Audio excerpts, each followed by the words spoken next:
de señal es igual a un factor que depende de las resistencias de entrada y resistencias de señal, la ganancia en lazo abierto y un factor que depende de la relación de resistencias en la etapa de salida y la resistencia de carga. Entonces podemos observar aquí que idealmente el comportamiento del circuito debería de ser el que tenemos aquí, es decir, el voltaje de salida debe ser igual a la ganancia por el voltaje de señal. Pero vamos a ver que aquí, si pasamos este término multiplicando, pues no tenemos directamente la ganancia y el voltaje de señal, sino hay dos factores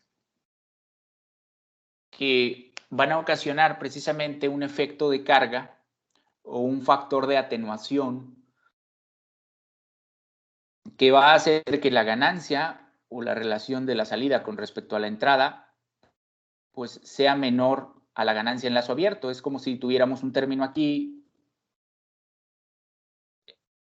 menor a 1, que al estar multiplicándose por esta ganancia, pues esa relación va a ocasionar que el factor ya no sea la ganancia en lazo abierto ideal, sino vamos a tener una ganancia menor a ese valor. Estos dos parámetros se conoce como factor de atenuación y su efecto, pues se dice que ocasionan una carga tanto en la entrada como en la salida de ese amplificador. Entonces, idealmente, ¿cuál es la solución para poder tener una relación de ganancia óptima o igual a la ganancia en lazo abierto? Pues una es que la resistencia de entrada del amplificador tenga un valor muy, muy grande con respecto a la resistencia de la fuente de señal. Idealmente, esta resistencia debería de ser infinita, ¿sí? Si aquí tuviéramos una resistencia infinita, pues el valor de RI predominaría sobre la RS y aquí este término sería 1. De igual forma, en la salida, si la resistencia de salida del amplificador fuese 0, pues aquí tendríamos un valor 1 y de esa forma, pues tendríamos la solución ideal. Para tener la solución ideal, decimos pues que la resistencia de entrada tiene que ser infinita y la resistencia de salida tiene que ser 0 de ese amplificador que estamos evaluando. Pero vamos a ver que en la práctica, pues esta condición no se cumple del todo. Si la resistencia de señal es mucho menor a la resistencia de entrada del amplificador y la resistencia de salida del amplificador es mucho menor a la resistencia de carga, pues podemos tener una aproximación, pero no una igualdad exacta, ¿sí? Entonces, en la práctica vamos a tener esta condición. Va a existir un factor de atenuación tanto en la entrada como en la salida, pero va a depender de la aplicación que nosotros le estemos dando a ese amplificador para saber si ese efecto de carga es tolerable o no. Y si no, pues hay que modificar parámetros, ya sea que la fuente de señal seleccionemos una impedancia más pequeña. Después, más adelante, vamos a ver que también un amplificador operacional lo podemos utilizar para adaptar esas impedancias y evitar precisamente este efecto de carga. Pero de momento vamos a considerar su comportamiento práctico real, ¿sí? Entonces, con eso nos quedamos en mente. Un amplificador de voltaje va a ser un circuito que debe de tener una resistencia de entrada mucho muy grande y una resistencia de salida mucho muy pequeña para poder tener un efecto de carga bajo, ¿sí?, a la salida y que se aproxime el comportamiento práctico al comportamiento ideal. Es decir, que nos amplifique la salida sin ninguna atenuación. Entonces, un amplificador operacional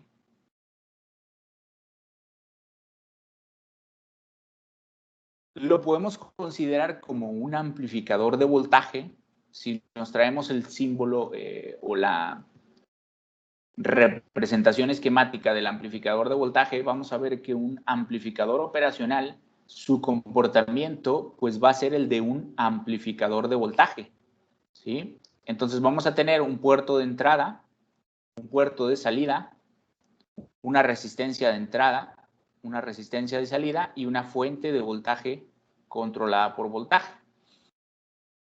Entonces va a ser un amplificador de voltaje con una alta impedancia de entrada, una baja impedancia de salida y una ganancia en lazo abierto muy, muy grande, ¿sí? Esas son las características principales que va a tener un amplificador de voltaje y por lo tanto, ¿no?, implícitamente estas características pues las va a tener un amplificador operacional, ¿sí? Lo vamos a ver nosotros como un circuito integrado que amplifica la diferencia del voltaje de entrada en sus dos terminales y nos entrega un voltaje de salida. Entonces, la señal de salida pues va a ser un voltaje de salida igual a una ganancia en lazo abierto por un voltaje de entrada. En este caso, el voltaje de entrada, pues vamos a ver que va a ser el voltaje diferencial entre sus dos terminales de entrada, ¿sí? O va a ser la VI en este caso. Entonces, un amplificador operacional que de aquí en adelante lo vamos a abreviar como OPAM, de sus siglas en inglés, lo vamos a representar de esta forma. Va a ser un triángulo, para nosotros lo vamos a representar como un triángulo, e internamente pues ya sabemos que tiene la configuración de un amplificador de voltaje. Va a tener una resistencia de entrada, una resistencia de salida y una fuente de voltaje controlada por voltaje. Entonces, para no confundirnos con las terminales, a VI vamos a llamarle VD, que sería voltaje diferencial, ¿sí? Lo demás sigue siendo la misma nomenclatura. Y decimos que un amplificador operacional práctico va a tener una elevada ganancia en lazo abierto, una elevada resistencia de entrada y un valor muy bajo de resistencia de salida. Esas son sus características prácticas. Idealmente, un amplificador operacional que tenga un comportamiento ideal, vamos a ver que la resistencia de entrada debe de ser infinita, es decir, que aquí es como si no tuviera resistencia. Vamos a ver ahorita qué ocasiona eso. Y otra característica es que la resistencia de salida sea cero, como si tuviésemos un cortocircuito aquí. Y que la ganancia en lazo abierto tienda a infinito. O sea, que la ganancia en lazo abierto del amplificador sea un valor muy, muy grande que tienda a infinito. Eso vamos a ver que se cumple en la mayoría de los casos prácticos. Cualquier amplificador operacional que nosotros vayamos a elegir disponible comercialmente, vamos a ver que la ganancia en lazo abierto, de hecho, es un parámetro que varía del orden de las centenas hacia los megas, ¿sí?, o incluso hasta los millares. Por lo tanto, pues vamos a ver que en la mayoría de los casos sí se van a cumplir estas condiciones. Ahorita vamos a ver más o menos en qué valores se trabaja con la resistencia de entrada y qué valores más o menos tiene la resistencia de salida que se puedan aproximar a esta condición ideal. ¿Sí? Entonces, primero nosotros vamos a considerar en todos los análisis que hagamos, pues primero se va a hacer un comportamiento ideal y ya después vamos a considerar el comportamiento práctico. Entonces, para nosotros, el modelo simplificado va a ser un triángulo, y vamos a ver que lo vamos a reemplazar por este equivalente cuando lo consideremos ideal. Resistencia de salida cero, resistencia de entrada infinita y ganancia en lazo abierto infinita. Si nosotros consideramos que la ganancia en lazo abierto es infinita y retomamos la ecuación de comportamiento Vemos que el voltaje de salida pues, es ganancia en lazo abierto por voltaje de entrada o voltaje diferencial de entrada. Entonces, si despejamos VD de aquí y este término lo consideramos infinito, ganancia en lazo abierto infinito, pues, y lo pasamos dividiendo, pues sería voltaje de salida entre ganancia en lazo abierto. Si el lazo abierto es infinito, por lo tanto, pues el voltaje diferencial va a ser 0. ¿Sí? Por lo tanto, esa es otra condición de idealidad que más adelante vamos a ver que se conoce como cortocircuito virtual o tierra virtual en algunas configuraciones con el amplificador y en la mayoría pues se va a considerar como cortocircuito virtual.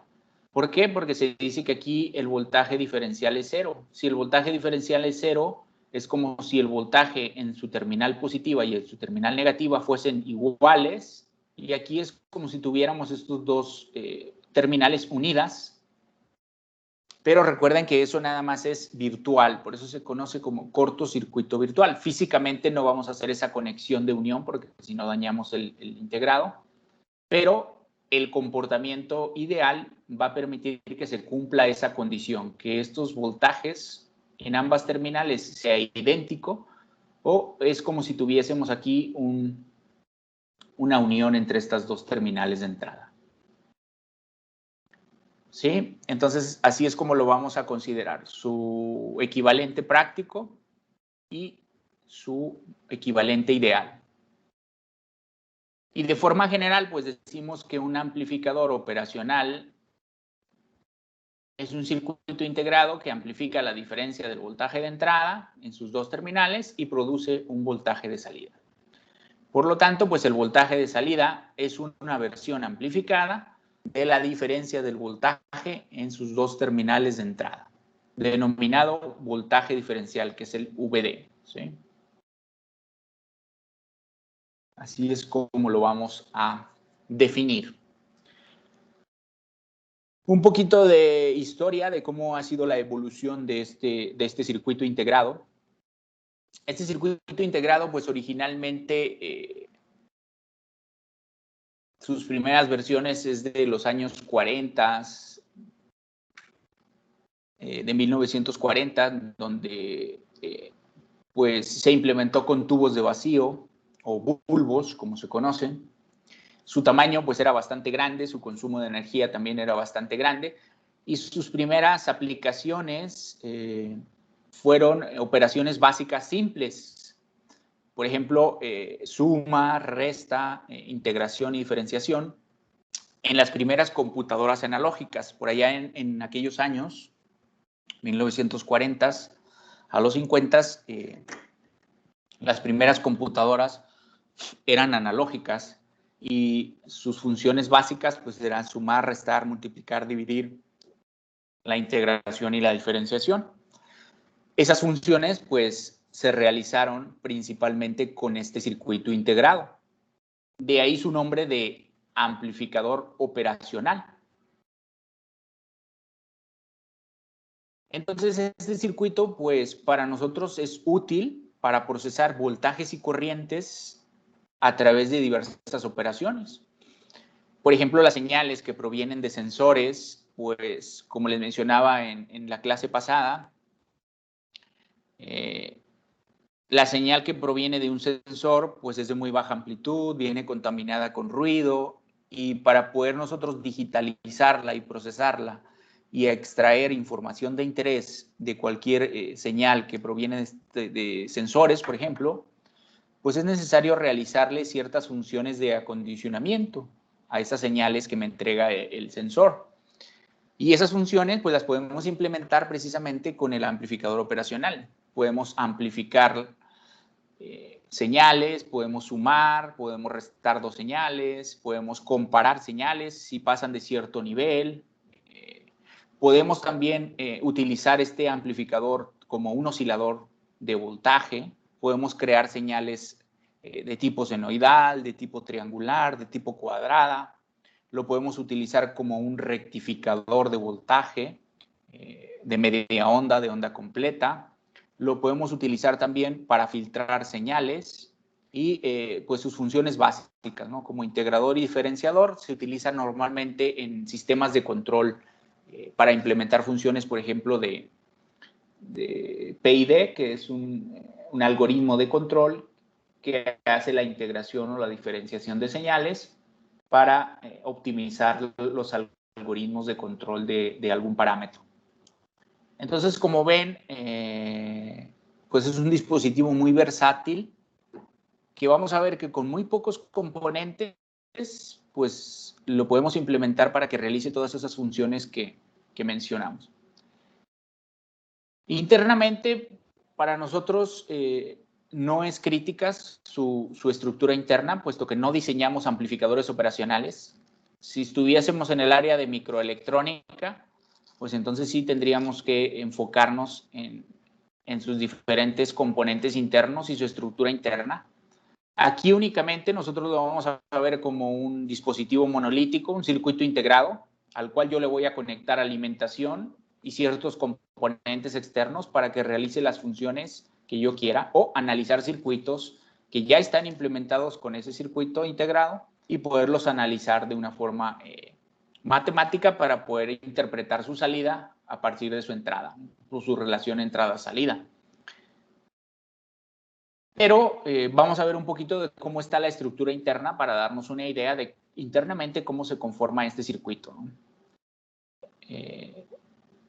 Internamente, pues ahora, antes, como les mencionaba, estaba implementado con tubos de vacío. Actualmente, pues su equivalente son los transistores. Típicamente está entre 20 y 30 transistores internamente, aunque actualmente existen integrados con más transistores. Originalmente los transistores básicos fueron los BJT y conforme fueron evolucionando la tecnología de los transistores, pues también los amplificadores operacionales fueron evolucionando. Los tenemos con amplificadores en CMOS, en MOSFET, JFET. Su etapa de entrada se compone de un par diferencial, que son transistores en configuración bipolar o efecto de campo en configuración diferencial, un par diferencial. Ahorita en la siguiente diapositiva vemos su ancho de banda en lazo abierto es muy bajo. Incorporan un capacitor interno en la etapa de entrada. Por lo tanto, eso ocasiona que se comporte como un filtro pasabajas. Después vamos a ver o lo vamos a analizar su comportamiento del amplificador operacional en frecuencia y vamos a ver que pues en lazo abierto su ancho de banda es muy, muy pequeño. Y cuando ya le incorporamos componentes externos, pues incrementamos ese ancho de banda para poderlo utilizar en la mayoría de las aplicaciones, aunque en las aplicaciones típicas de instrumentación electrónica, incluso en el área de biomédica, de instrumentación biomédica, pues el ancho de banda para la mayoría de las señales fisiológicas no es tan grande, ¿no?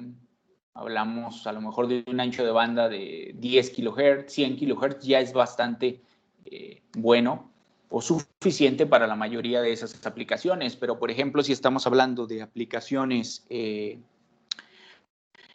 para manejar audio o para manejar señales de video, pues ahí sí necesitamos amplificadores con un mayor ancho de banda para que no distorsionen las señales. Más adelante vamos a ver que ese parámetro pues está relacionado con el slew rate o la respuesta en tiempo de ese amplificador. Idealmente decíamos que un amplificador no debe de distorsionar las señales, entonces por lo tanto su ancho de banda o su velocidad de respuesta pues debe de ser suficientemente rápida para que no distorsione las señales, ¿no? Si la señal de entrada es senoidal, pues la salida tiene que seguir siendo senoidal y con la misma frecuencia. A lo mejor si nos da una señal ya distorsionada, pues ese amplificador no tiene la respuesta suficiente. Entonces, de ahí pues habría que elegir otro amplificador o la aplicación que le estamos dando a ese amplificador en particular no es la que corresponde. Entonces, eso es otro de sus parámetros importantes. Por allá fíjense que 35 años después a la primera aparición del amplificador, pues salió ya el primer circuito integrado. que es el 741. Entonces, el amplificador operacional 741 es de los primeros amplificadores que surgieron ya en circuito integrado tal y como los conocemos ahora. Aquí está un ejemplo ya de una fotografía de un amplificador de Texas Instruments, que es el LM741. Entonces, es un encapsulado que trae 8 terminales y acá en la parte inferior está el símbolo del amplificador, sus 2 entradas, su salida y las 2 terminales de alimentación. Hay algunas terminales que no se conectan y otras son para ajuste de algunos parámetros que vamos a ver más adelante. Por ejemplo, en este caso, para ajuste de offset.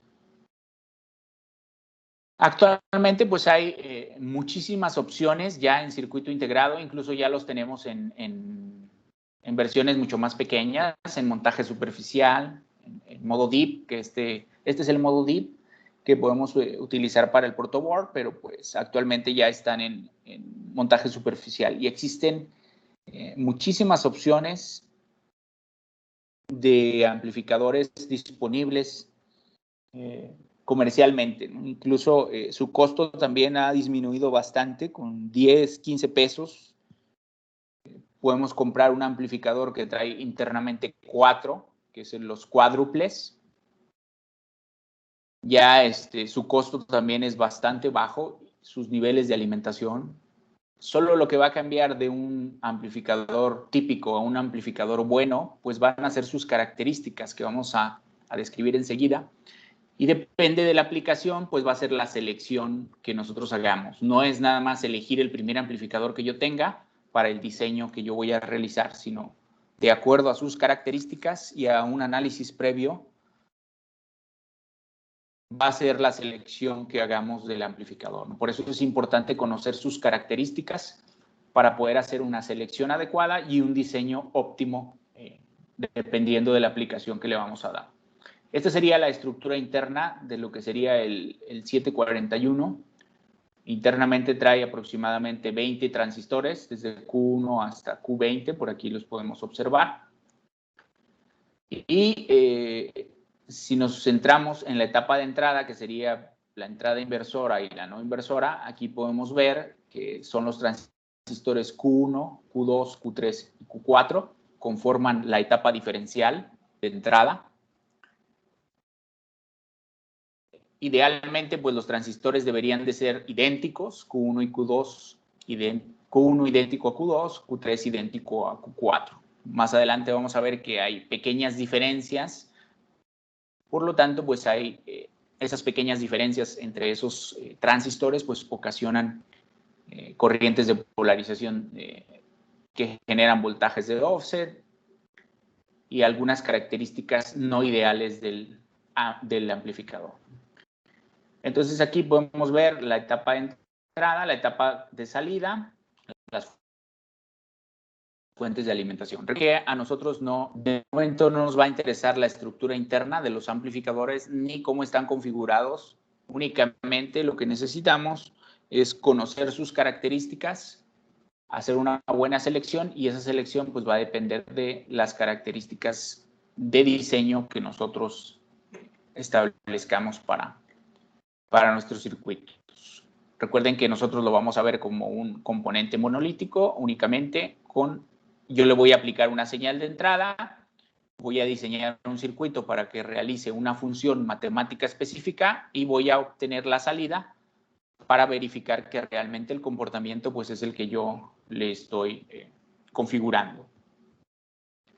Pero sí es importante conocer que existen diferentes topologías internas. Entonces, para nosotros, nuestro símbolo en los circuitos, como les decía, lo vamos a ver como un triángulo y vamos a ir identificando sus terminales. Recuerden que va a tener 5 terminales básicas, 2 de entrada, 1 de salida y 2 de alimentación. Entonces, la entrada va a tener 2 opciones. Vamos a tener una entrada por la terminal no inversora, que normalmente va a estar identificada con el signo más. y vamos a tener una entrada inversora que va a estar identificada con el signo menos para poder identificarlas, incluso en la hoja de datos de los fabricantes, así lo vamos a encontrar. Entrada inversora y entrada no inversora, y va a estar también representada con el símbolo más y menos, o el símbolo de suma y de resta. También va a tener dos terminales de alimentación. Una terminal positiva, en donde vamos a conectar una fuente de alimentación positiva, y una terminal de alimentación negativa. ¿Sí? Y luego después vamos a ver que existen dos formas de polarizar el circuito, con una fuente dual o con una fuente unipolar. Y aquí está un ejemplo de diferentes encapsulados, como les mencionaba. Por ejemplo, el DIP, el de montaje superficial, en sus terminales externas o sus terminales inferiores. Hay unos que traen las terminales para soldar y otros que traen para conectarlos directamente a gel y placas de montaje superficial específicas. Entonces, existen dos formas de polarizar al circuito integrado, que esto es muy importante porque de esto depende que dañemos o no el circuito, ¿sí? Entonces, existe una fuente dual o bipolar. Por ejemplo, si nosotros tenemos dos baterías o incluso en el laboratorio, cuando tenemos la fuente de alimentación, la podemos poner en modo track. Cuando la ponemos en modo track, hay que combinar las dos fuentes que tenga la fuente de alimentación, que pues normalmente las que tenemos ahí en el laboratorio varían. Algunas traen fuentes de 25 volts, unas traen fuentes de 5 volts, y la otra pues es una fuente regulable que nosotros podemos controlar desde 0 a X voltaje. Entonces, lo primero que tenemos que hacer antes de polarizar un amplificador, pues es revisar su hoja de datos para verificar que realmente ese amplificador soporta una alimentación dual, porque no todos los amplificadores soportan alimentación dual, ¿sí? o bipolar. Hay amplificadores operacionales que únicamente se podrán polarizar de forma unipolar. Si es dual, pues tenemos que alimentarlo con sus dos alimentaciones, tanto positiva como negativa. Entonces, ponemos la fuente en modo track o colocamos dos baterías de esta forma, y el común donde se unen las dos terminales comunes, pues ese va a ser nuestro común o nuestra tierra de referencia del circuito. La terminal positiva irá a la alimentación positiva del amplificador y la terminal negativa irá a la alimentación negativa del amplificador. Y ya depende del valor que nosotros le pongamos, de acuerdo a la hoja de datos del fabricante. Hay amplificadores que se polarizan desde 3 volts, bueno, en este caso más menos 3 volts, más menos 5, más menos 15, incluso hay unos que aguantan hasta más menos 36 volts, ¿sí? Entonces es importante identificar en la hoja de datos los niveles de alimentación que soporta el circuito integrado, y esta sería la forma de conectarlo. Por otro lado, si la fuente de alimentación del circuito únicamente soporta alimentación unipolar, pues aquí conectamos directamente la fuente, la terminal positiva de la fuente a la polarización positiva del circuito, y el común de la fuente o la tierra de referencia de la fuente iría conectada hacia la terminal negativa o la tierra común, la terminal de común de el amplificador operacional, ¿sí? Entonces, si se fijan en la configuración bipolar o dual, la terminal de tierra no se conecta a ninguna terminal del amplificador, mientras que acá en el modo unipolar, la terminal de tierra de la fuente sí se conecta a la terminal de tierra del amplificador. Entonces aquí tenemos alimentación unipolar y acá en la parte superior alimentación bipolar que puede excursionar entre voltajes positivos y voltajes negativos. Por lo tanto, la salida de este circuito pues va a tener voltajes con excursión positiva y excursión negativa. Mientras que si lo alimentamos de forma unipolar, pues el voltaje de salida únicamente va a tener voltajes con excursión positiva. Si el voltaje tiende a excursión negativa, pues a la salida vamos a ver un 0 o el nivel de referencia de tierra. Entonces eso es en cuanto al símbolo, terminales y la forma en la que lo vamos a polarizar para su funcionamiento. Vamos a ver ahora los parámetros básicos que tiene cualquier amplificador operacional y que vamos a encontrar normalmente en sus hojas de especificaciones. Al principio decíamos que el modelo equivalente o el circuito equivalente de un amplificador pues era una resistencia de entrada, una resistencia de salida y una fuente de voltaje controlada por voltaje. Vamos a comenzar con el primero de sus parámetros, que es la resistencia de entrada o la impedancia de entrada. En este caso, pues la vamos a considerar como la impedancia puramente resistiva, pero este valor pues depende de la frecuencia y más adelante cuando veamos el comportamiento del amplificador en la frecuencia, pues vamos a ver que la impedancia no es puramente resistiva, sino que tiene también una porción capacitiva. Por lo tanto, pues el valor de la impedancia varía con la frecuencia. Si la consideramos puramente resistiva, pues aquí vamos a ver que la estamos considerando constante conforme la frecuencia. Entonces existen dos formas de representar la impedancia de entrada en un amplificador operacional. Una es en modo diferencial, en donde la impedancia diferencial aquí la representamos como una resistencia conectada entre sus dos terminales de entrada y precisamente pues esa impedancia va a ser la diferencia o la resistencia total entre la entrada inversora y la entrada no inversora del amplificador.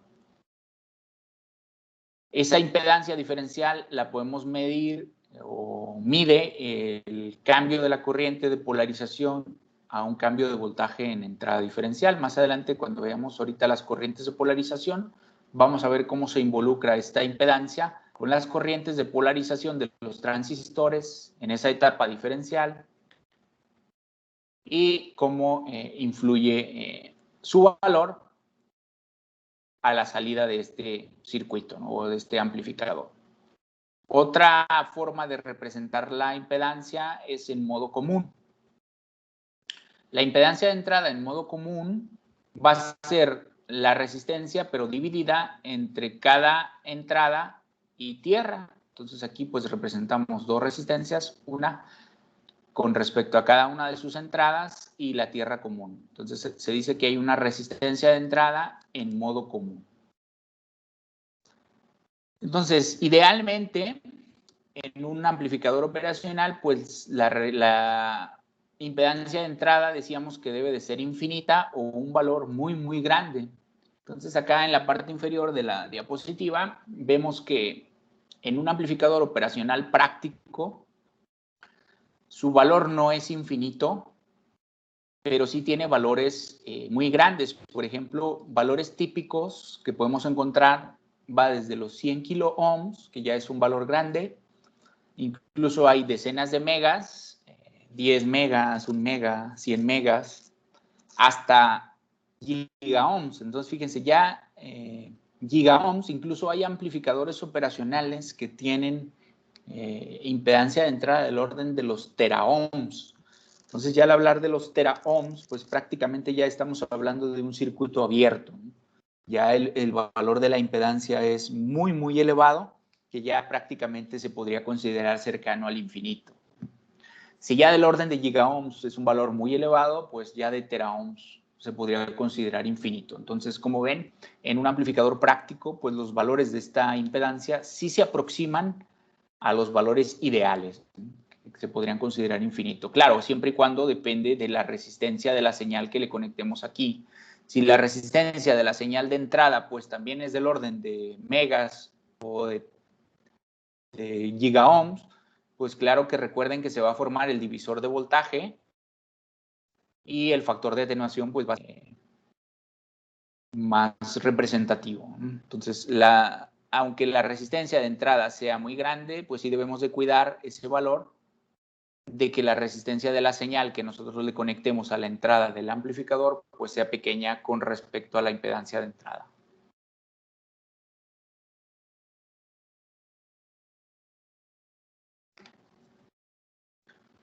Otro parámetro decíamos que es la impedancia de salida.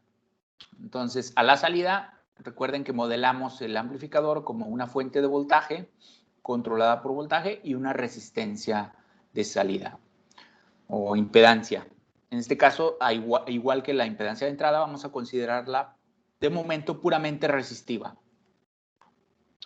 Entonces, idealmente, pues esta resistencia tendría que ser un valor muy, muy pequeño, casi cero, para que cuando conectemos la carga en el circuito, pues no exista una atenuación a la salida, como veíamos por ahí en el análisis que hicimos del amplificador. Para no tener efecto de carga en la salida, pues idealmente esta debería de ser cero. Vemos que en un amplificador práctico, pues su valor típico es del orden de ohms a valores cercanos a 1 kiloohm. 1 kiloohm ya es un valor muy grande de impedancia de salida. Incluso hay amplificadores que tienen valores típicos por debajo de 1 ohm, 0.1, 0.2, 0.3 ohms, que ya es un valor bastante pequeño, ¿no?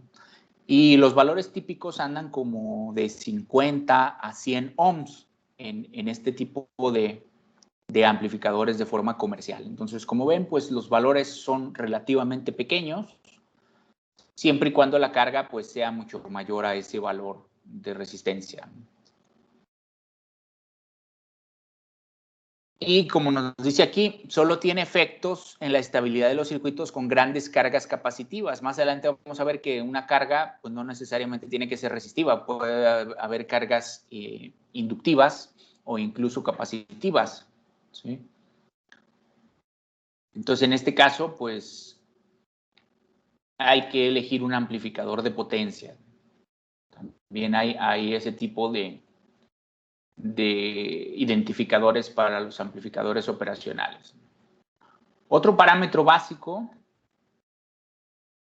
es el voltaje de offset, o que se conoce también como voltaje de desvío de entrada. Si nosotros vemos el circuito amplificador operacional y le conectamos a cada una de sus entradas, lo conectamos a tierra o a cero, a nuestra referencia del circuito, ambas terminales de entrada, pues si su voltaje diferencial es cero, recuerden que la salida pues es el voltaje diferencial por la ganancia en lazo abierto. La ganancia en lazo abierto es un parámetro interno también del amplificador. Entonces, idealmente, si el voltaje diferencial de entrada es cero, pues la salida tendría que ser cero. Pero prácticamente vamos a ver que existe un pequeño voltaje, que ahorita vamos a ver de dónde sale ese voltaje,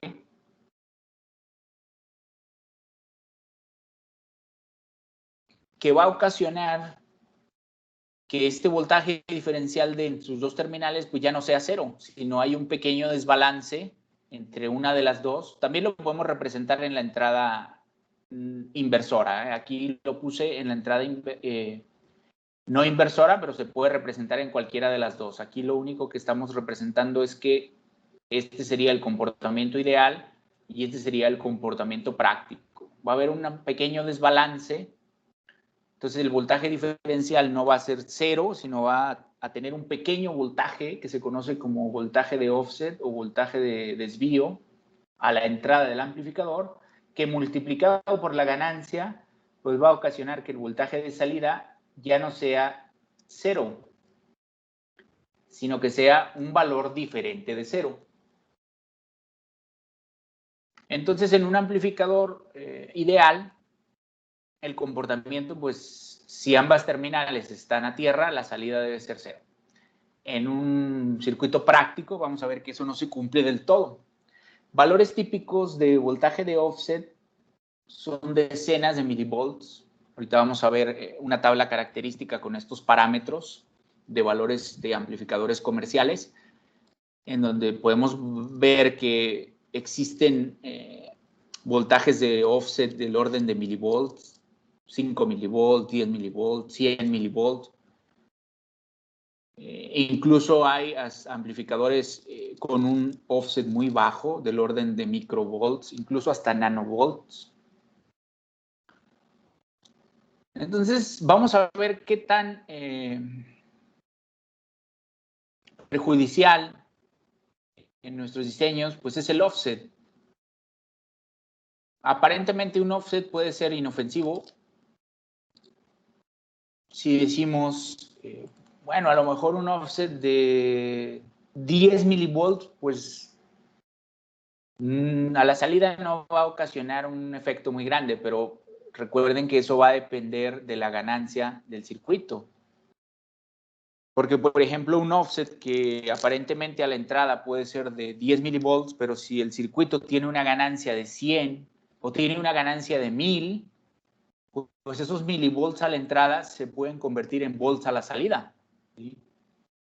Y ese offset pues va a ocasionar que la salida salga desplazada en un nivel no de referencia 0, sino en un nivel, por ejemplo, vamos a ver la señal montada en 1 volt, 1.5, 2.5 volts, o hacia abajo también puede estar en menos 1, menos 2, menos 2.5 volts. Entonces ese offset pues sí lo vamos a ver reflejado a la salida y vamos a ver qué efectos puede tener y cómo lo podemos compensar. Hay formas de compensar ese offset en los circuitos. Entonces, vamos a ver de dónde sale ese offset. Para poder interpretar de dónde sale el offset, vamos a ver otro de los parámetros básicos del amplificador operacional, que son las corrientes de polarización y desvío, o corrientes de offset también se conocen. Entonces, aquí está representado la impedancia de entrada en modo común. Recuerden que en modo común la representamos como una resistencia desde cada una de sus terminales hacia tierra. Entonces, hay una pequeña corriente que se conoce como corriente de polarización del circuito, que es una corriente directa que se necesita para polarizar los transistores. Recuerden que cuando veíamos el esquemático interno del amplificador operacional, veíamos que tiene una etapa diferencial configurada por transistores. Esos transistores, para poderse polarizar de una forma adecuada, pues necesitan una cierta corriente. Ese valor de corriente pues va a depender del tipo de transistor. Si son transistores tipo EJT, pues van a necesitar un determinado valor de corriente. Si son transistores de tipo JFET o MOSFET o CMOS, pues su valor es diferente. Pero independientemente del tipo de transistor, se requiere una corriente de polarización para que funcione o para que se polaricen esos transistores y funcionen adecuadamente. Esas pequeñas corrientes de polarización se conocen como corrientes de vías, que está representado aquí en la ecuación como corrientes de vías, que es el promedio de las corrientes de entrada. Y vamos a identificar a la corriente en la terminal positiva y a la corriente en la terminal negativa, porque recuerden que al ser una etapa diferencial, pues hay transistores en la entrada inversora y transistor en la entrada no inversora. Entonces, para diferenciar una corriente de la otra, pues le ponemos el subíndice que corresponde a la corriente en la terminal positiva y corriente en la terminal negativa. Y están representadas aquí como una flecha en color morado. Entonces esas corrientes van a circular por las resistencias de entrada del amplificador y buscan un camino de retorno a tierra. Entonces, idealmente, si esas corrientes son iguales, como decíamos ahorita, los transistores tienen que ser idénticos. Si los transistores fuesen idénticos, pues esas corrientes que necesitan para polarizarse, pues en teoría deberían de ser iguales. Pero vamos a ver que los transistores pues no son idénticos y hay un pequeño desbalance entre esas dos corrientes. Entonces, idealmente, si esas corrientes fuesen iguales, pues las corrientes de polarización serían cero, ¿no? Pero vamos a ver que debido a ese desbalance o a esa desigualdad de los transistores, pues existen esas pequeñas corrientes o esa pequeña diferencia entre ambas. Precisamente a esa diferencia entre ambas corrientes, tanto en la terminal positiva como en la terminal negativa, pues es lo que se conoce como corrientes de offset o corrientes de desvío, ¿sí? A la diferencia, no su valor absoluto, sino la diferencia entre ellas. Entonces, idealmente, si fuesen iguales, pues no habría corriente de offset. Este valor sería cero. Pero vamos a ver que en un amplificador real o en un amplificador práctico, su valor es de esa diferencia entre ambas corrientes, pues puede ir desde picoamperios hasta decenas de miliamperes. ¿Sí? Puede ser un valor muy pequeño o puede ser un valor medio o promedio. Y otro parámetro importante es que varía con la temperatura. Su valor no es constante, sino varía con la temperatura. Si el amplificador operacional se calienta o se enfría, pues esos valores cambian. Entonces, como decíamos, la diferencia entre esas corrientes pues va a ocasionar que al circular por las resistencias de entrada, provoquen una caída de voltaje. Esa corriente, por ejemplo, aquí la corriente en la terminal inversora, al circular por la resistencia en la terminal inversora, pues va a generar una caída de voltaje. Esa caída de voltaje pues va a ser la resistencia de entrada por la corriente de entrada en la terminal inversora. Y lo mismo va a ocurrir en la terminal no inversora. Al circular una corriente por esta resistencia, pues va a ocasionar una caída de voltaje. Entonces, visto acá, esa corriente multiplicada por la resistencia o esa diferencia de corrientes multiplicada por la resistencia común, pues ocasiona un voltaje de offset. Entonces, de ahí sale el voltaje de offset que veíamos en la diapositiva previa. Decíamos, ¿por qué hay un voltaje de offset a la entrada? Pues porque hay un desequilibrio en los transistores que ocasiona unas corrientes de polarización diferentes para cada transistor y por lo tanto pues hay unas corrientes de offset también. Esas corrientes de offset pues provocan un voltaje de offset que multiplicado por la ganancia pues a la salida tenemos un voltaje erróneo o diferente de cero. Entonces decíamos que cuando conectamos las dos entradas a cero, pues idealmente la salida tendría que ser cero. Pero debido a las corrientes de polarización, se forma un voltaje de offset que provoca un voltaje de error a la salida. ¿Sí? Entonces, ese desequilibrio se va a ver reflejado a la salida como un voltaje debido precisamente a las corrientes de polarización o al offset. Aquí ya podemos ver qué relación tienen esas corrientes con el offset o el voltaje de offset. Otro de los parámetros importantes es la velocidad de respuesta o el slew rate. La velocidad de respuesta, como su nombre lo dice, pues es qué tan rápido va a responder el amplificador a la salida, o lo que es lo mismo, qué tan rápido va a cambiar la salida con respecto al tiempo, que precisamente esa es la definición del slew rate. Aquí está, el slew rate es la razón de cambio del voltaje de salida con respecto al tiempo. Entonces, ¿qué tan rápido responde ese amplificador operacional? Eso pues va a depender de las etapas que tenga internamente, va a depender de la ganancia del amplificador y de su estructura interna o de su topología interna. Entonces, un circuito de prueba para poder probar el slew rate, normalmente pues este es un parámetro que nos da el fabricante, pero para poderlo comprobar experimentalmente, este es el circuito que se pone. Más adelante lo vamos a hacer en una de las prácticas para verificarlo de forma por simulación. Entonces, imaginen, tenemos un amplificador operacional, el cual ya está polarizado con sus fuentes de alimentación, que no están aquí dibujadas para no hacer más extenso el circuito, pero recuerden que siempre la polarización del circuito debe de ir. Entonces, aquí el voltaje de salida se conecta a un cable hacia la entrada inversora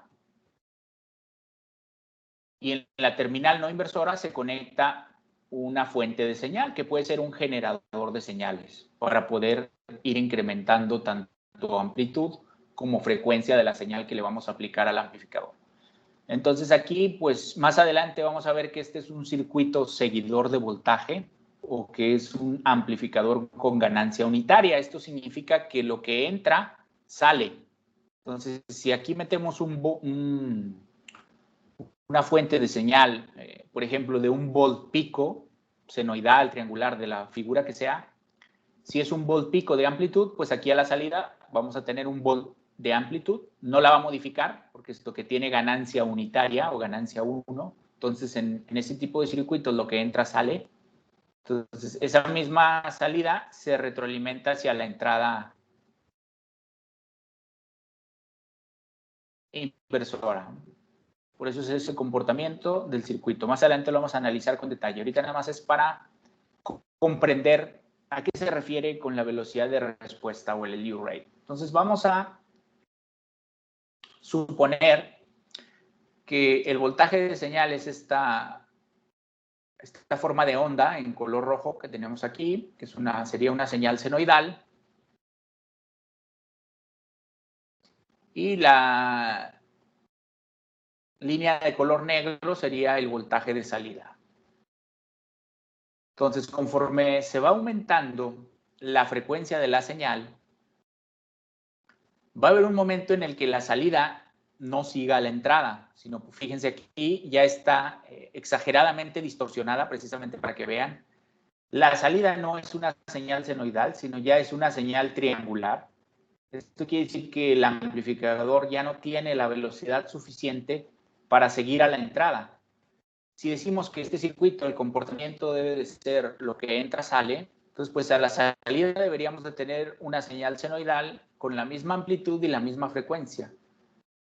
Pero va a haber un momento en el que si aumentamos la frecuencia de la señal, por ejemplo, la vamos aumentando 1 kHz, 10 kHz, 100 kHz, 1 MHz, etcétera, vamos aumentando la frecuencia de esta señal de entrada, va a haber un momento en el que la señal se distorsione y ya no sea una señal senoidal, sino sea una señal, por ejemplo, ya triangular. Cuando la señal ya es triangular, precisamente la pendiente, que es el slew rate, va a ser la razón de cambio de la salida con respecto al tiempo. Y de esa forma, experimentalmente, nosotros podemos estimar cuál es la velocidad de respuesta de ese amplificador, ¿sí?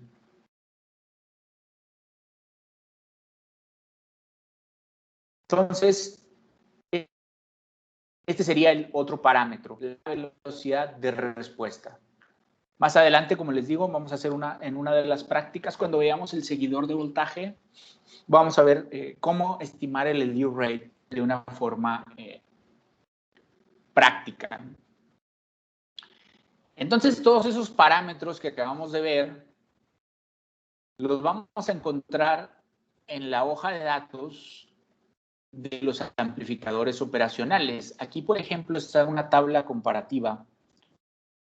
La primera columna son los modelos del amplificador, por ejemplo, el LM741, que es el típico, el convencional, y algunos otros amplificadores con diferentes características. La idea aquí es tener un agrupamiento de amplificadores con características muy dispares, precisamente para que veamos que hay diferentes opciones. Depende de la aplicación, pues va a ser el amplificador óptimo. Entonces, de las características que estuvimos viendo, por ejemplo, impedancia de entrada, corrientes de polarización o corrientes de offset, voltajes de offset, el slew rate, y ahorita vamos a ver otro parámetro que es el CMRR y la ganancia en lazo abierto. Entonces, fíjense, por ejemplo, para el 741 tiene una ganancia y aquí hay algunos valores típicos y máximos, son extraídos de la hoja de datos de cada uno de estos circuitos integrados. Por ejemplo, ganancia, vamos a ver ganancia en lazo abierto. Para un LM741 tiene una ganancia de lazo abierto típica de 200,000. Recuerden que ganancia en lazo abierto es la relación de voltaje de salida entre voltaje de entrada, por lo tanto no tiene unidades.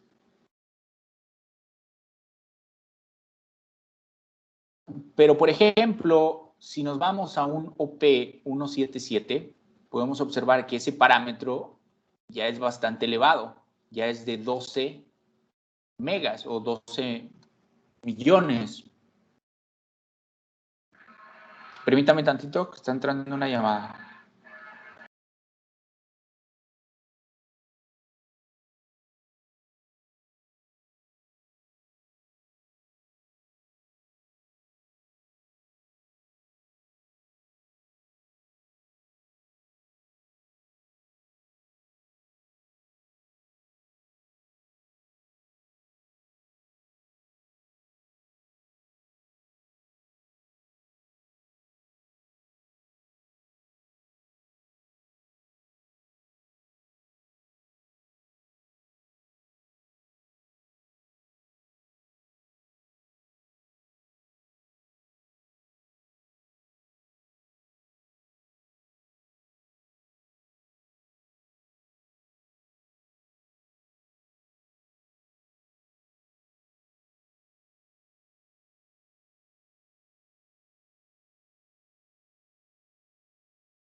Muy bien, continuamos. Entonces, decíamos que, por ejemplo, la ganancia en lazo abierto para un 741 pues es del orden de 200,000, mientras que para un OP 177 pues ya se va al orden de megas. Pero, por ejemplo, si analizamos los otros parámetros de este amplificador, por ejemplo, tiene un offset de 6 milivolts máximo, corrientes de polarización de 500 nanoamperes, impedancia de entrada de 0.3 megas y el slew rate de 0.5 volts por microvolt. O estos microvolts se pueden pasar hacia arriba y son este factor multiplicado por 6 o por 10 a la 6. Y si se fijan, el OP177 pues tiene mucho mejores características que este 741. Por ejemplo, el offset, que este es de 6 milis, pues este se va a 0.01 milis. Las corrientes de polarización de entrada, en este caso son 500 nanoamperes, mientras que en este es 1.5 nanoamperes. Entonces aquí pues, es un factor bastante representativo, ¿no?, de cambio. Igual ocurre con la impedancia de entrada. Este tiene 0.3 megas y este ya se va a los 26 megas.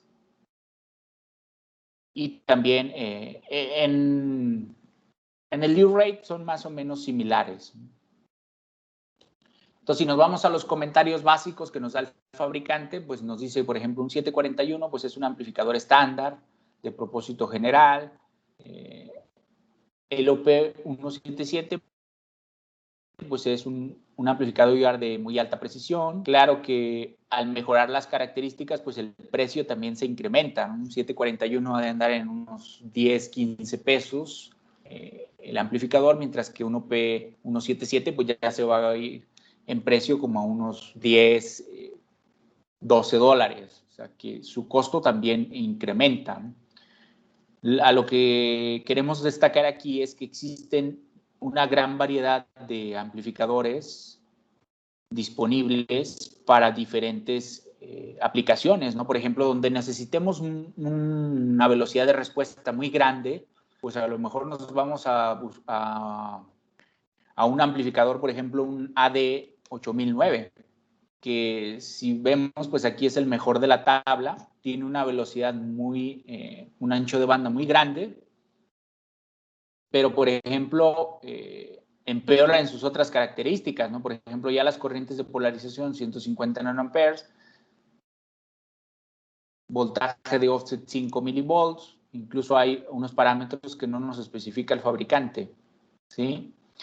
Y así sucesivamente, si queremos con impedancia de entrada mucho muy grande, pues puede ser un OP177 o puede ser una D8055, que son buenos amplificadores en unas características en particular, pero son malos en otras, ¿no? Por ejemplo, sus corrientes de entrada son muy elevadas, sus voltajes de offset no son tan óptimos, sus velocidades de respuesta son medianamente buenos, ¿no? Entonces, depende de la aplicación, pues van a ser esas características. Por eso es muy importante identificar e interpretar esas características o parámetros básicos que vemos, porque de ello va a depender la selección óptima, ¿no? Este es un ejemplo de una hoja de datos del 741, ¿no? Entonces, es para que veamos estos parámetros, cómo están representados en la hoja de datos. Por ejemplo, aquí viene el offset, vienen valores típicos, valor mínimo, valor máximo. Por ejemplo, viene la resistencia de entrada, 0.3 o 2 megaohms, y así sucesivamente, ¿no? Tienen los diferentes parámetros. Es para que nos vayamos familiarizando con estos parámetros y la descripción en la hoja de datos del fabricante. Este es otro de los que usamos normalmente en el laboratorio para las prácticas, son los que les pongo aquí. Por ejemplo, el LM358 es un amplificador dual. Este trae dos amplificadores en un mismo circuito integrado. Y aquí vienen algunas de sus características. Aquí no puse la hoja de datos, pero de ahí directamente de la página del fabricante, pues nos destaca estas características. el real rate de 0.3, volt por microvolt. Este es un amplificador rate to rail. Más adelante vamos a ver que esto es muy importante también para poder alcanzar los niveles de polarización a la salida. Y este es el otro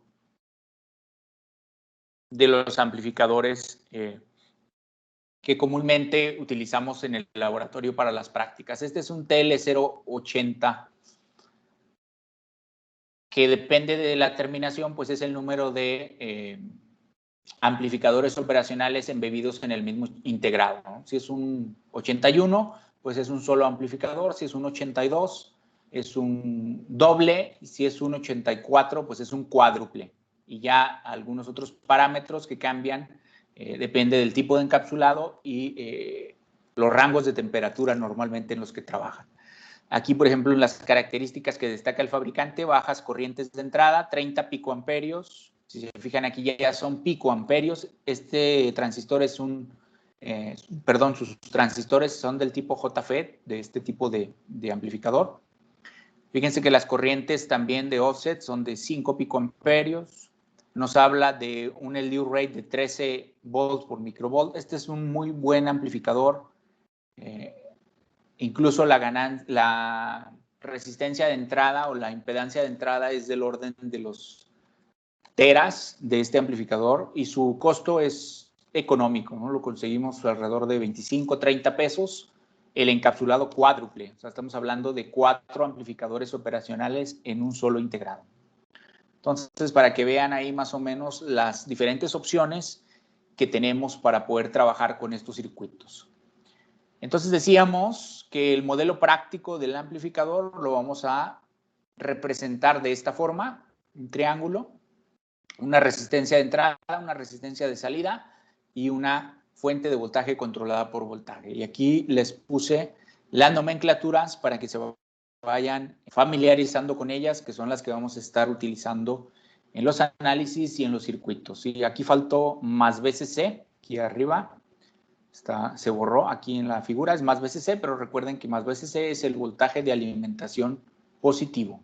Las demás sí están, voltaje VN, que es el voltaje en la terminal inversora, VP, voltaje en la terminal no inversora, voltaje diferencial, que es la diferencia entre VP menos VN, y así sucesivamente, para que se vayan aprendiendo y familiarizando con las nomenclaturas. Recuerden que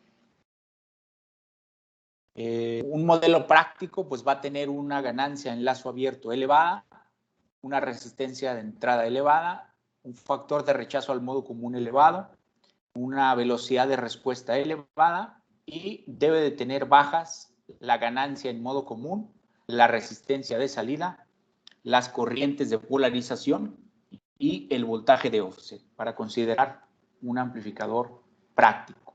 Si lo consideramos ideal, pues vamos a ver que se simplifican algunos de estos parámetros. Idealmente, pues las corrientes de polarización van a ser 0.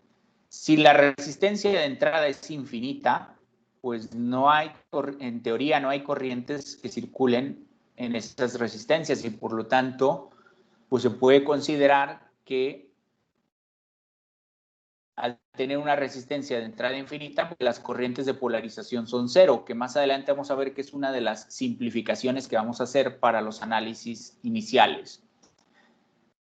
Entonces podemos considerar corrientes de polarización 0, resistencia de entrada infinita, resistencia de salida 0, ganancia en lazo abierto infinita, por lo tanto, pues decimos que los voltajes en las terminales de entrada son iguales. Por lo tanto, el voltaje diferencial pues es 0. Y el factor CMRR, que ahorita vemos a qué se refiere, infinito también. Entonces, este va a ser el modelo práctico. Cuando hablemos de modelo práctico, así lo vamos a representar en los circuitos. Cuando hablemos del modelo ideal, así lo vamos a representar y de forma simplificada va a ser únicamente el triángulo con sus terminales de entrada, 5 terminales, 2 de entrada, 2 de polarización y 1 de salida. Y ya sabemos que internamente, pues, tiene una resistencia infinita, por eso no lo ponemos aquí, y va a tener una resistencia cero y una ganancia en lazo abierto infinita. ¿Sí? Entonces, cuando hablemos del modelo práctico, lo vamos a dibujar de esta forma, y cuando hablemos del modelo ideal, lo vamos a dibujar de esta forma. Entonces, ¿cuál es la respuesta de un amplificador en lazo abierto? Recuerden que les decía que el lazo abierto, pues es cuando no conectamos ninguna de las terminales de entrada con la terminal de salida, que no hay retroalimentación. Más adelante vamos a ver que precisamente a través de la retroalimentación, pues es como podemos nosotros modificar algunas de las características de este circuito y con los componentes externos implementar las funciones que veamos. Ahorita lo vamos a ver cómo se comportaría en lazo abierto, es decir, únicamente si le aplicamos alguna señal a la entrada, ¿qué nos daría la salida?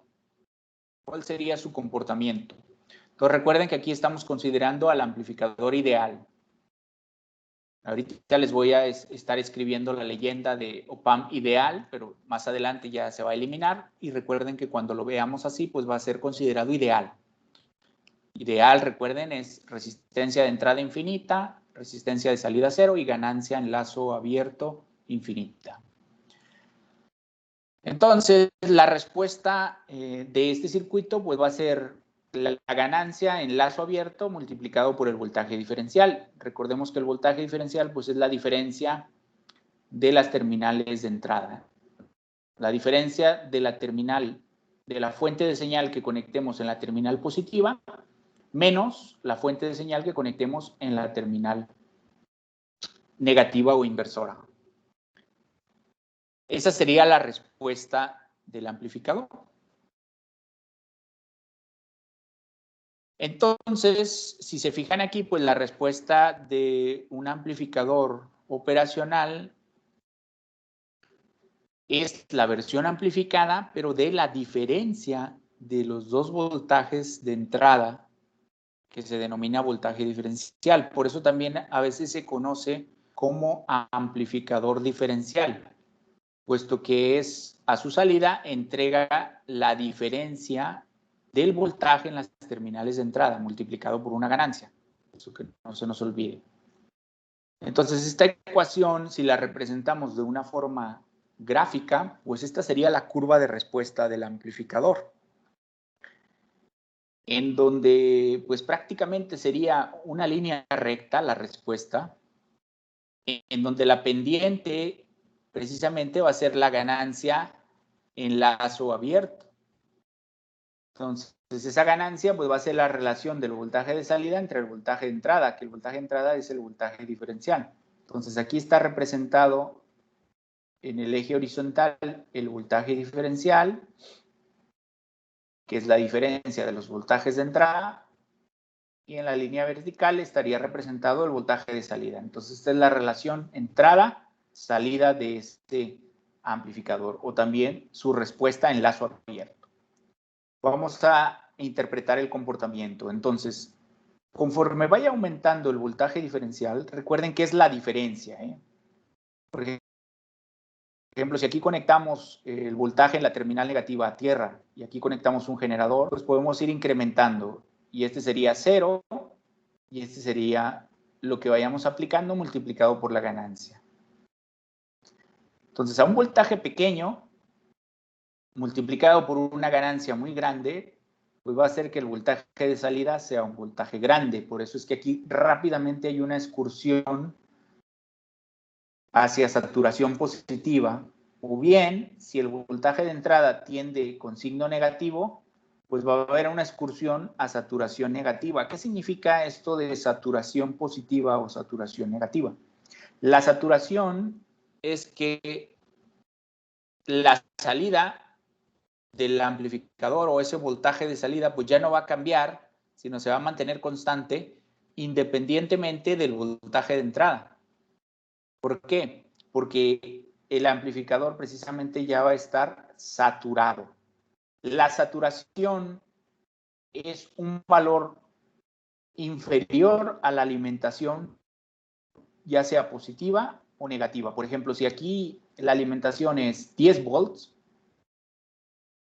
la saturación no va a llegar a los 10, sino depende del amplificador. Si es un amplificador típico, pues los valores van a estar oscilando entre más o menos 1.5 a 3 volts por debajo de los raíles de alimentación. Por eso se dice que cuando un amplificador es rail to rail, esta saturación sí se aproxima al voltaje de alimentación.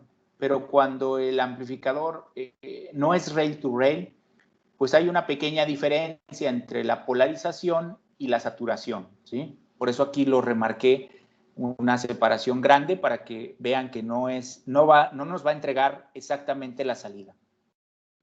Por ejemplo, si el amplificador lo polarizamos a 15 volts, pues la saturación puede estar en 13 volts. Si lo polarizamos a más menos 15, pues la saturación puede estar en menos 13. Entonces la excursión va a estar de más menos 13 volts y no más menos 15, que sería la polarización, ¿sí? Entonces la saturación va a ocurrir a un nivel cercano a la polarización, pero no la va a igualar. Entonces aquí con un pequeño voltaje de entrada, pues el amplificador se va a ir a saturación positiva o a saturación negativa, incluso con valores de decenas de volts o incluso hasta microvolts. Ahorita vemos con un ejemplo numérico que una diferencia de entrada o un valor muy, muy pequeño, pues va a ocasionar que el amplificador se sature. ¿Qué es lo que está descrito aquí? Normalmente la ganancia en lazo abierto tiene un valor extremadamente elevado. Así que un valor pequeño del voltaje diferencial a la entrada hará que el voltaje de salida se aproxime a los niveles de polarización según sea el caso, a excursión negativa o excursión positiva. Y recuerden que esa aproximación a los niveles de alimentación se conoce como saturación, ya sea positiva o saturación negativa. Entonces, esta sería la respuesta que tendría el amplificador en lazo abierto, ¿sí? Si el voltaje comienza en 0, pues no hay salida. Conforme aumente, ya sea de forma positiva o de forma negativa, ese voltaje diferencial, pues el amplificador se va a ir a saturación positiva o a saturación negativa. Vamos a ver eso con un ejemplo numérico. Por ejemplo, consideremos el 741, que de acuerdo a la tabla que veíamos en la diapositiva 13, su ganancia en el lazo abierto es de 200,000 o 200 volt por milivolt. Recuerden que al representar esto, volt se va y esto quedaría 200,000. O mili puede pasar arriba por 10 a la 3. Si consideramos que se alimenta el amplificador con más o menos 10 volts, entonces para tener un voltaje de salida de 10, que sea igual a la alimentación, ¿qué voltaje diferencial deberíamos de tener en la entrada? Entonces, si nos traemos la ecuación de voltaje de salida es igual a ganancia por voltaje diferencial y despejamos el voltaje diferencial, nos va a quedar que es igual al voltaje de salida entre ganancia en lazo abierto. Entonces, si queremos 10 volts de salida igual a la polarización y la ganancia en lazo abierto es de 200,000, entonces 10 entre 200,000 nos da 50 microvolts. Entonces, fíjense, una excursión de 50 microvolts a la entrada ocasiona que la salida ya se sature o se vaya al valor cercano de alimentación, que es un valor pues muy pequeño. Prácticamente el ruido, si no le conectamos nada al amplificador y lo polarizamos, pues prácticamente el ruido puede estar en el orden de microvolts y hacer que el amplificador siempre esté saturado. Entonces, a veces cuando conectamos el amplificador y dejamos las entradas o las terminales de entrada al aire libre, pues a veces decimos, no funciona porque me está entregando 10 volts o 15 volts a la salida, y sí es que está funcionando, solo que se está saturando.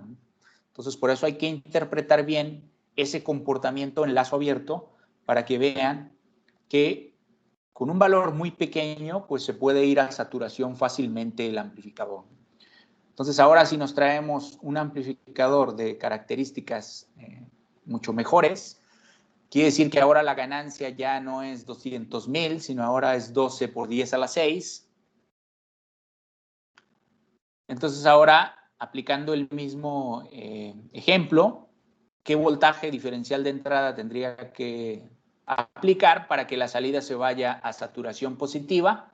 Pues ahora es 10 entre 12 por 10 a la 6. Eso nos da un valor de 0.83 microvolts. Fíjense, si acá eran 50 microvolts con un 741, con un OP177, con 0.83 microvolts ya se va a ir a saturación positiva en este caso. O menos 83, pues nos va a ir a saturación negativa, o menos 50 microvolts.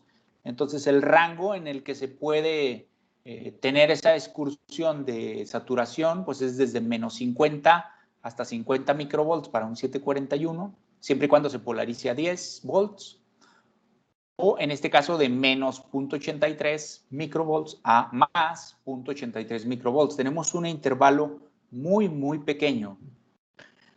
Por ejemplo, si nos vamos a un TL084, que también tiene 200,000 de ganancia en lazo abierto,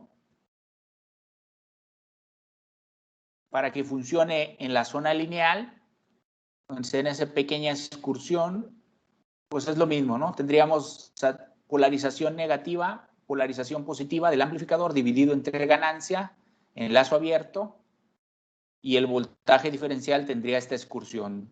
Debe de ser mayor o igual a este cociente y menor o igual a este cociente para que quede en la zona lineal, que pues es un valor muy pequeño, ¿no? Si consideramos que la polarización es más o menos 10 volts, igual que en estos dos ejemplos, en este caso coincide con el 741, puesto que tienen la misma ganancia en lazo abierto. Entonces, como les decía ahorita, la excursión va a ir desde menos 50 microvolts a 50 microvolts, que son valores o un rango muy, muy pequeño. Entonces, ya en el simulador, que vamos a ver a partir de lunes, el lunes ya comenzamos a ver el simulador, vamos a ver que en el simulador podemos obtener el comportamiento del amplificador, que es la respuesta en lazo abierto, ¿no? Aquí, por ejemplo, en la gráfica que nos muestra aquí en la diapositiva, está el TL084 y se le aplicó un voltaje desde menos 300 microvolts hasta 300 microvolts de entrada en su terminal positiva. En su terminal negativa se conectó a tierra. Entonces, si se fijan, pues desde menos 300 ya hay excursión negativa o está saturado negativamente. Y si se fijan, no llega al 10, sino anda aquí como en 8. Y lo mismo en saturación positiva. La saturación positiva no llega al más 10, sino anda 2 volts por debajo de la alimentación, que es también aquí el cursor marca 8.15 y acá 8.08 en saturación negativa. Entonces, recuerden que el rango para estar en la zona lineal, de acuerdo al cálculo que hicimos aquí, pues es desde menos 50 a 50, que más o menos estaría aquí donde están los cursores, donde está el cursor de color rojo y el cursor de color azul. Sería más o menos la pendiente lineal que tendríamos, ¿no? Que es desde menos 49.47 a más o menos 30. Aquí el 50 pues ya sería el siguiente punto aquí en la gráfica, ¿no? Si hacemos un cálculo de pendiente, recuerden que la pendiente, pues en este caso sería Y2 menos Y1, que serían los voltajes, la diferencia de voltajes, el máximo menos el mínimo, entre la diferencia de tiempos, digo de amplitudes, que en este caso serían 29 menos 50 microvolts. De esta forma obtendríamos la pendiente de esta curva, que sería la ganancia en lazo abierto. Recuerden que la ganancia en lazo abierto del amplificador pues es la pendiente de esta curva. que si se fijan, pues aquí en el simulador se obtendría una relación de 208 volts sobre milivolts o 208,000, que si la comparamos con el valor que nos da el fabricante, pues sí es un valor aproximado. Entonces aquí podemos comprobar por simulación el comportamiento en lazo abierto de ese circuito o de ese amplificador TL084. Por último, vamos a ver que existen dos formas de conectar las señales hacia el amplificador. Una es en modo diferencial, que yo tengo la fuente de señal y conecto, por ejemplo, la terminal positiva a la entrada positiva del amplificador y conecto la terminal negativa a la terminal inversora del amplificador. Entonces aquí pues la salida sigue siendo la misma, ganancia por voltaje diferencial. O también, si tengo dos fuentes de señal, pues puedo conectar la terminal positiva a la entrada del amplificador, la terminal positiva a la terminal inversora y las terminales negativas o de referencia de cada una de mis señales hacia el común. De esta forma, pues va a ser el voltaje diferencial, va a ser el voltaje de señal 1 menos el voltaje de señal 2. Entonces, la salida sigue siendo voltaje diferencial, que es la diferencia entre sus entradas por la ganancia. Si son idénticas, pues idealmente debería de ser 0. ¿Sí? Entonces, para entradas idénticas o entradas en modo común, la salida debería de ser 0, idealmente. ¿Sí? A esta acción se le conoce como razón de rechazo al modo común. Entonces, idealmente un amplificador operacional debe de rechazar las entradas al modo común e idealmente dejar pasar nada más la diferencia. ¿Sí? Por ejemplo, si BS1 es ligeramente diferente a BS2, pues la diferencia entre ellos va a ocasionar que ya este voltaje no sea 0. ¿Sí? Esto es muy importante porque señales de interferencia o señales de ruido que se sumen a ambas entradas por igual, pues en teoría se van a cancelar y únicamente va a pasar. Que precisamente ese es el comportamiento ideal de un amplificador operacional, que únicamente deje pasar la diferencia de las señales de entrada y rechace las señales que sean comunes a la entrada. Entonces, a esa característica se le conoce como factor de rechazo al modo común, que es el CMRR que veíamos en las tablas características del amplificador.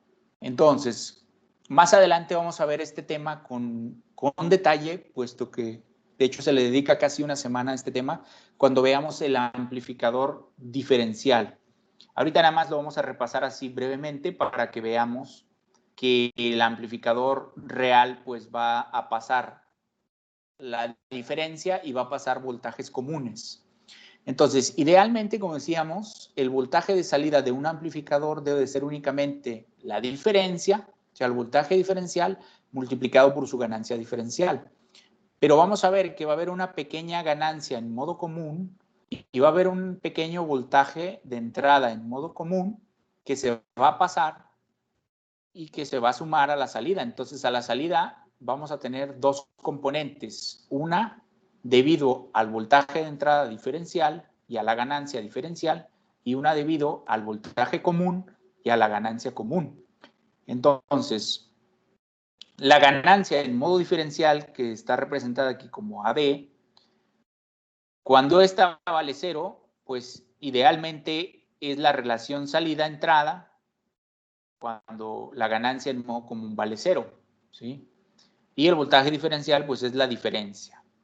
Y la ganancia en modo común, que la representamos como ACE, cuando la ganancia diferencial sea 0, pues es la relación del voltaje de salida con respecto al voltaje de entrada en modo común. Entonces, el voltaje diferencial, como decíamos, se representa como la diferencia de las fuentes de señal o la diferencia en las entradas del amplificador, y el voltaje en modo común va a ser el promedio de esos voltajes, ¿sí? Entonces, teniendo estas dos ecuaciones, si se fijan aquí, la ecuación 3A y la ecuación 3B son dos ecuaciones con dos incógnitas cada una. Entonces, si por ejemplo de la 3A despejamos BS1 y lo sustituimos en la 3B, pues podemos encontrar la relación para BS1 y BS2. Eso no lo vamos a hacer ahorita, más adelante lo vamos a hacer, les decía, con más detalle para poder interpretar esto del modo común y el modo diferencial. Entonces, aquí si hacemos esa sustitución, obtenemos que BS1 va a ser igual al voltaje en modo común más el voltaje diferencial sobre 2. Y el voltaje de señal 2 va a ser voltaje común menos voltaje diferencial sobre 2. Entonces, este BS1 y este BS2 son el comportamiento que vería cada una de las entradas del amplificador, ¿sí? Entonces, BS1, aquí está representado ya en circuito, sería una fuente común para ambas entradas. Entonces, voltaje en modo común, la terminal positiva, entonces aquí es positivo y negativo para que se sumen, y está representado la fuente común y la fuente diferencial sobre 2. Entonces, aquí sería voltaje en modo común más voltaje diferencial sobre 2, eso sería BS1, que es lo que está representado en la ecuación 4A. Y la ecuación 4B es voltaje en modo común más y más, se restan las fuentes, sería menos voltaje diferencial sobre 2, eso sería lo que entraría al amplificador. Entonces, si se fijan, al amplificador va a entrar una porción común y una porción diferencial, las cuales pues se van a amplificar. Y a la salida pues vamos a tener una porción diferencial y una porción común de esas señales de entrada. Entonces, como les decía ahorita, la capacidad que tiene un amplificador operacional para rechazar señales en modo común y dejar pasar únicamente las señales de entrada en modo diferencial se denomina factor de rechazo al modo común o se abrevia como CMRR y se define como la diferencia entre la ganancia en modo diferencial y la ganancia en modo común. Esta es una definición estándar, típica. Y normalmente en las hojas de datos no lo proporciona en decibeles, en unidades de decibeles. Por lo tanto, pues sería 20 logaritmo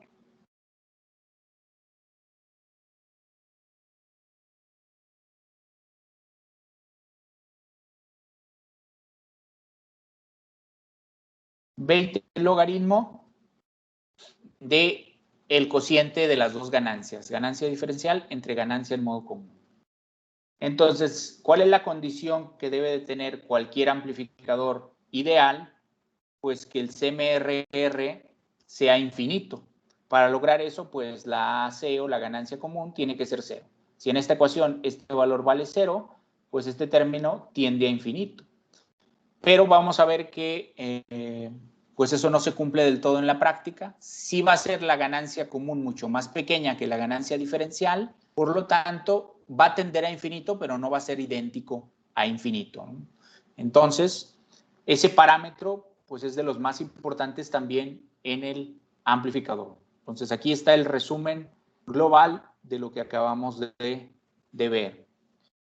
Lo repasamos en la siguiente clase cuando comencemos el tema que sigue a este circuito. Entonces recuerden, el modelo simplificado del amplificador va a ser resistencia de entrada infinita, resistencia de salida 0, CMRR infinito, corrientes de polarización 0, voltaje diferencial 0.